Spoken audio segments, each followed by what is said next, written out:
fut le premier animal à posséder une colonne vertébrale. Il vit dans l'eau et fait partie de vertébrés.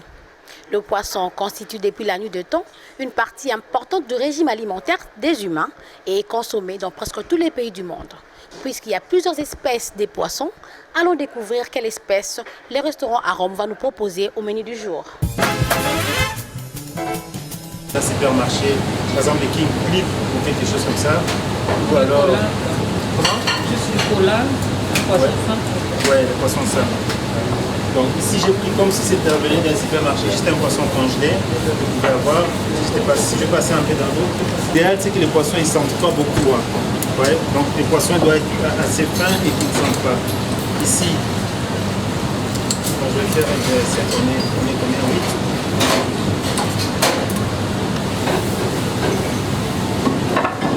Maintenant ici je fais des recettes pour une personne, mais je vais démultiplier comme vous voulez selon les ingrédients. N'importe ce qui fait changer, ce qui donne un plus par rapport à la cuisine qu'on fait. C'est ce qu'on va mettre comme des garnitures aromatiques. Ici pour ma garniture aromatique, ça c'est un plat aussi qu'on mange tout de suite avec tout ce qu'on met dedans, c'est tout ce qu'on va consommer. Vous pouvez l'utiliser en entrée, on ne met pas de pommes de terre. Alors le céleri, moi j'utilise pour deux façons. Soit des branches des tiges ou les branches de céleri et les feuilles de céleri. Les feuilles des branches, on les mange aussi.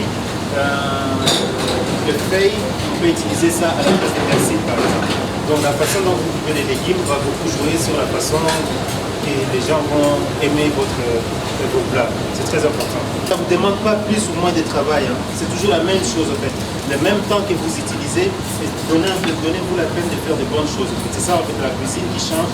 C'est ça qu'on appelle plutôt la gastronomie. Vous voulez que moi je coupe dans tous les sens. Je fais attention à ce que le même temps que ça me prend, que je fasse une bonne chose ou une bonne recette. Je vais encore ajouter ici. Je commence avec les branches.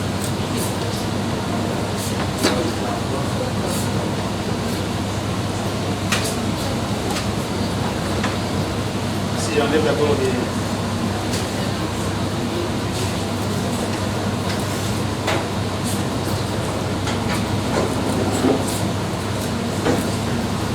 Et puis, quelque chose de très important avec les poissons lors du nettoyage.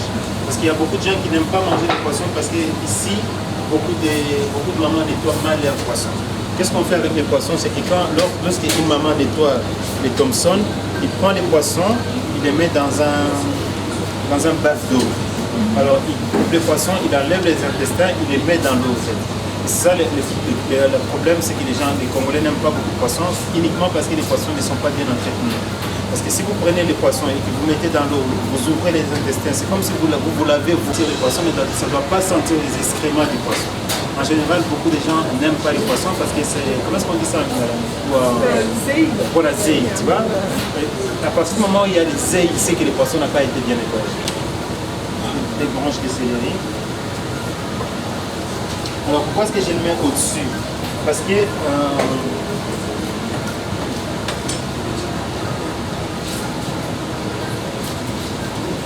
quand je mets les légumes au-dessus, les légumes apportent beaucoup dans la recette qu'on va faire. Il y a deux apports par rapport à ce que je mets ici. Le céleri, c'est que d'abord, je vais le manger comme légume, mais en deuxième, ça va apporter un arôme dans les poissons, qu'on appelle un parfum. Et puis après, je vais rajouter des carottes. Alors, la même chose pour les carottes, quand vous épichez, essayez de faire que ça soit coordonné. Ouais. Au lieu de faire dans tous les sens comme ça, juste de faire en sorte que vous ayez des choses. Ça ne vous demande pas plus ni moins. C'est juste que au niveau de votre propriété, c'est mieux, mais au niveau aussi du dressage. Moi, je commence à dresser l'assiette à partir du moment où je travaille les légumes. Ouais, c'est là où on dresse l'assiette. Par exemple, au lieu de faire ça dans tous les sens, donc je fais en sorte que ça soit un peu plus coordonné. Ouais. C'est-à-dire, je vais... Donc à la maison, au lieu de couper les légumes, essayez de les tailler. Ça va? Quand vous taillez, à ce moment-là, votre cuisson va être bien, mais ça ne vous demande pas plus ni moins de travail. C'est toujours la même chose.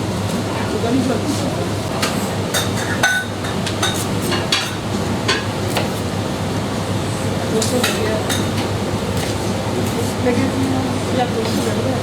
Non, il n'y a pas de... On entend pas. Comment? Ça commence à être bon déjà. Trop gros. Et donc ça va plus, les légumes ne vont pas cuire, ça va. Mais essayez un peu de voir pour que ça soit plutôt coordonné. Alors moi je laisse par exemple des choses comme ça, des tiges. Chez vous, vous pouvez le couper, c'est pas nécessaire, mais ça se mange aussi. Et c'est plus beau.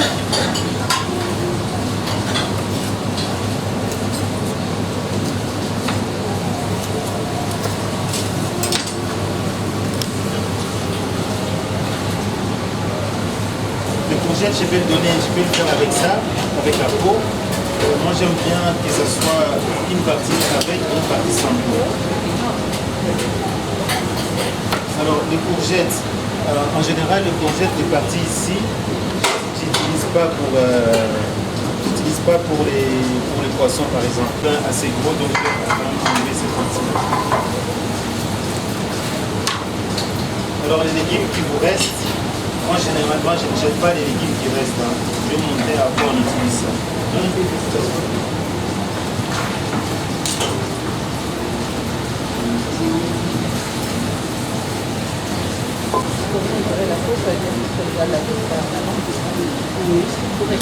Donc, le courgette ici, je vais faire comme ça.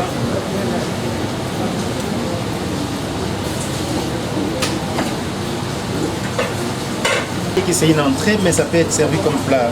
Donc en entrée, je mets un peu moins de légumes, mais en plat, ça va être avec plus de légumes. Parce que dans les oignons, il y a des... C'est comme des bulles, vous voyez les bulles d'orange, ça va. Donc si vous avez un couteau qui coupe assez tranchant, ça ne va pas éclater, vous voyez, et donc ça ne va pas saigner, et ça ne va pas... faire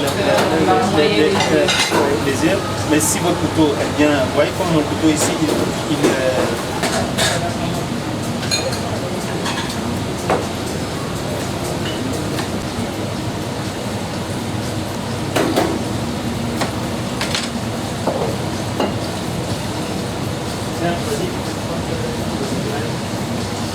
donc la même chose, je mets sur les légumes. Et je mets sur mon poisson. Pourquoi est-ce que je mets sur mon poisson? Parce que quand je vais commencer à bouillir, je vais mettre les légumes, ça va tomber sur le poisson, ça va se mélanger et c'est ça qui va donner un autre goût aussi. Donc c'est juste tomates, céleri ou persil ou basilic, ça va, oignon et ail, huile d'olive. Vous mélangez et ça on met, nous on fait ça et on met des côtés. On peut le mettre avec salade ou on peut le mettre, on peut manger avec quelque chose.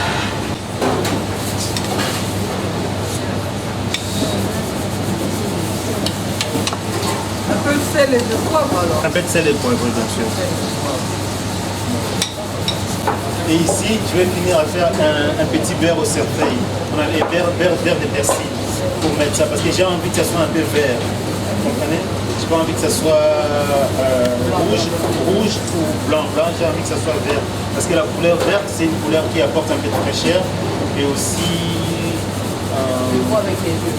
Ouais, c'est beau, c'est beau. Je mets l'ail. Donc ici, je vais faire un petit beurre des persils. L'ail, c'est bien pour le pain. Le beurre à l'ail, c'est bien pour le pain. C'est aussi plein de temps avec beurre. Oui, oui, j'ai... Tu as vu? Oui. Donc ici, quand vous... donc ça c'est important aussi. Quand vous ciselez vos persils, ça va, il faut faire très attention au couteau, ça joue beaucoup. Ça va? Donc vous mettez un peu vos trucs avec les tiges de menthe. Ça va? Moi j'élimine d'abord les parties qui dépassent et je les prends et je les remets avec les autres. Et puis après, je commence juste à couper comme ça. Voilà. Avec votre couteau, ça va? Je ne fais pas dans tous les sens. Hein, ouais. Donc je coupe en une fois. Ça c'est un peu plus rapide, mais les trucs c'est juste ça. Je fais glisser mon couteau. Ça va? Donc c'est faire comme une pommade. Ouais. Ça c'est au persil, mais si vous remplacez le persil par l'ail, par les piments, ou par quelque chose, ou par le gingembre, ça vous fait le beurre apporte toujours un côté rond dans cette préparation. Ça va, même si vous utilisez l'huile d'olive, si vous mettez un peu de beurre, c'est pas mal non plus. Allez. Pourquoi est-ce que je mets au-dessus? C'est que quand ça va fondre et ça va descendre encore la même chose sur mes trucs et ça va laisser toute la garniture, les arômes vont rester sur le poisson. Le beurre, vous ne le mettez pas beaucoup pour pas que ça soit trop dominant, c'est juste pour lier toute la préparation. Possible, pas l'huile de maïs, hein. De préférence l'huile de tournesol ou l'huile d'olive, mais c'est plus cher. Donc l'huile de tournesol ou l'huile un peu plus clarifiée, plus raffinée. Parce que pour la santé aussi, ça c'est une petite recette qui est fort santé aussi, hein, cette recette-là. C'est une recette assez légère, c'est aussi bon pour la santé. Ça va ici, ça va? Je vais rajouter un peu d'eau.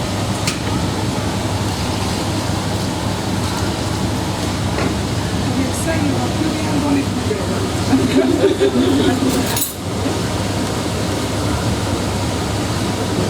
C'est pas parce que c'est... Ouais. C'est pas parce que vous mangez sain que c'est fade, non.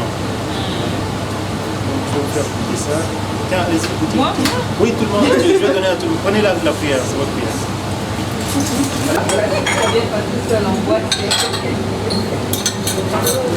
On jette tout, hein.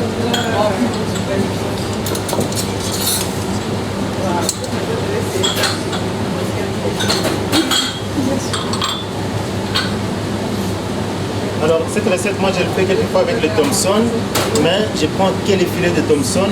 Alors, les poissons ne demandent pas beaucoup de cuisson, de temps de cuisson, donc ça ne va pas cuire très longtemps.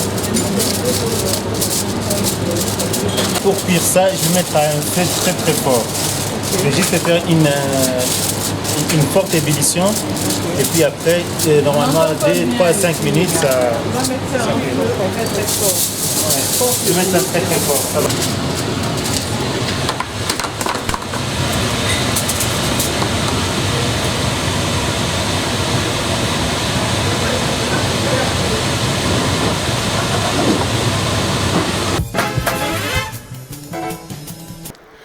Vous qui avez des recettes et vous voulez faire découvrir au monde vos spécialités, n'hésitez pas à nous contacter au numéro affiché au bas de vos écrans.